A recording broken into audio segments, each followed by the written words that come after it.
Hey YouTube, what's up? In JT Sasuke. I'm here to bring you my review for Arrow Season 4, Episode 10. So, to start things off, I'm not going to review this in the way I typically do this. So, first thing first, I just want to say this episode was awesome. It was a breath of fresh air. I'm sorry about the lighting. Lighting kind of sucks, but oh well. This episode was great. It was a breath of fresh air.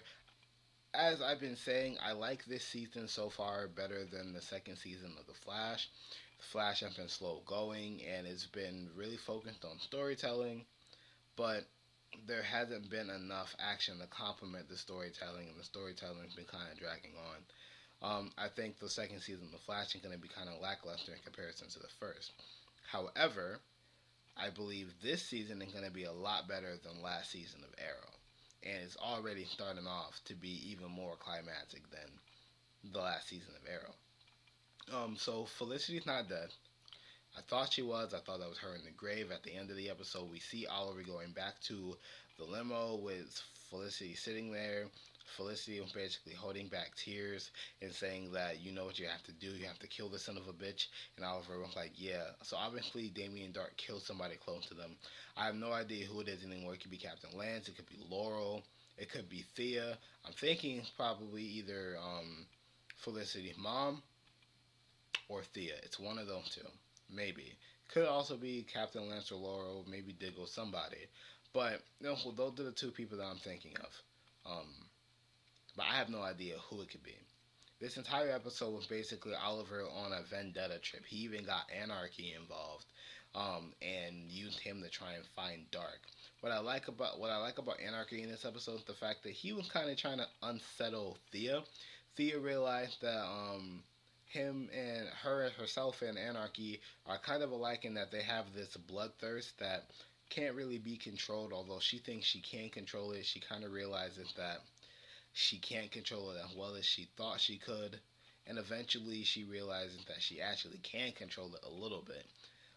They had a little side plot where her and her politician advisor for Oliver, they're dating or whatever, and she kind of breaks it off with him, but then ends up going back out with him. And he says it's kind of confusing, which it is, definitely mixed signals, but I think they should stay together. I think he's a great support system, and I think they should start writing Thea's character in a way that makes her have an off and on relationship with this man. Keep them together. And what I hated about last season with Felicity and Oliver, they're just like on and off again or whatever, and it was annoying. Speaking of Oliver and Felicity, the relationship dynamic this season have been amazing. I love how she is his conscience, his supporter, his everything when he's doubting himself, when he's going down, when he's going off the deep end. She's able to rein him in and bring him back. Oliver is a good man. He's a very good man. Any man that truly loves his woman would have definitely been the way Oliver was today. In this episode, the way he was going after Dark, beating people up, trying to find Dark with everything he had in him, any good man would be like that. And I just love this episode a lot. I thought it was a breath of fresh air. I like how intense it was.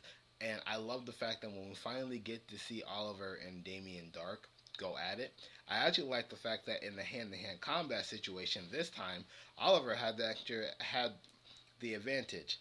I thought that Damien Dark actually would have kind of came out on top because right now his family is in danger and they're in his house and all this other shit, but that's not what's happening.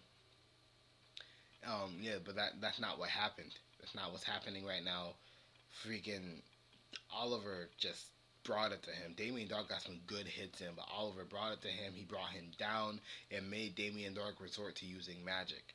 Damien Dark ultimately told him that what he needs to do since he saved his family is enjoy what's ever left of your family while it's still there. Enjoy it and let him go. So with that being said, that was really, what I'm saying, the entire episode was basically Oliver trying to find Damien Dark being missing until the end. He engaged a bunch of different people looking for Damien Dark. He had a bunch of different methods. He even, not actually employed, but he broke out Anarchy once they caught him and had him track Damien Dark. We also have Andy. Diggle's little brother. Diggle actually beat the living shit out of him, roughed him up, and coerced him into giving them information on a place called Stonehenge, which was a dead end.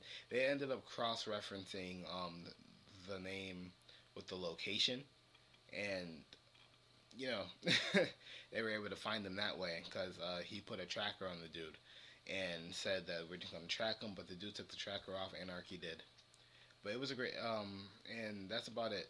You know what I'm saying? He took his family hostage, like I said, and that was actually a pretty dark moment. Actually, now that I think about it, I'm sorry if my thoughts are everywhere. I just seen the episode, and I wanted to get this up. My initial excitement, my initial reaction. That was a really dark moment when Anarchy actually captured Damien Dark's family, and then he like turned on the flamethrower, like he was about to actually like burn them alive. And that was really, like I said, that's a really dark moment. I was actually kind of scared. I'm like, this dude is crazy. Oliver probably shouldn't have let him off the hook, but this was the only way. So this episode kind of drawing the line of what's the difference between doing enough and going too far, in my opinion. And obviously, if they hadn't, caught him when they did, Oliver would have actually ended up crossing that line and going too far and putting other people in danger.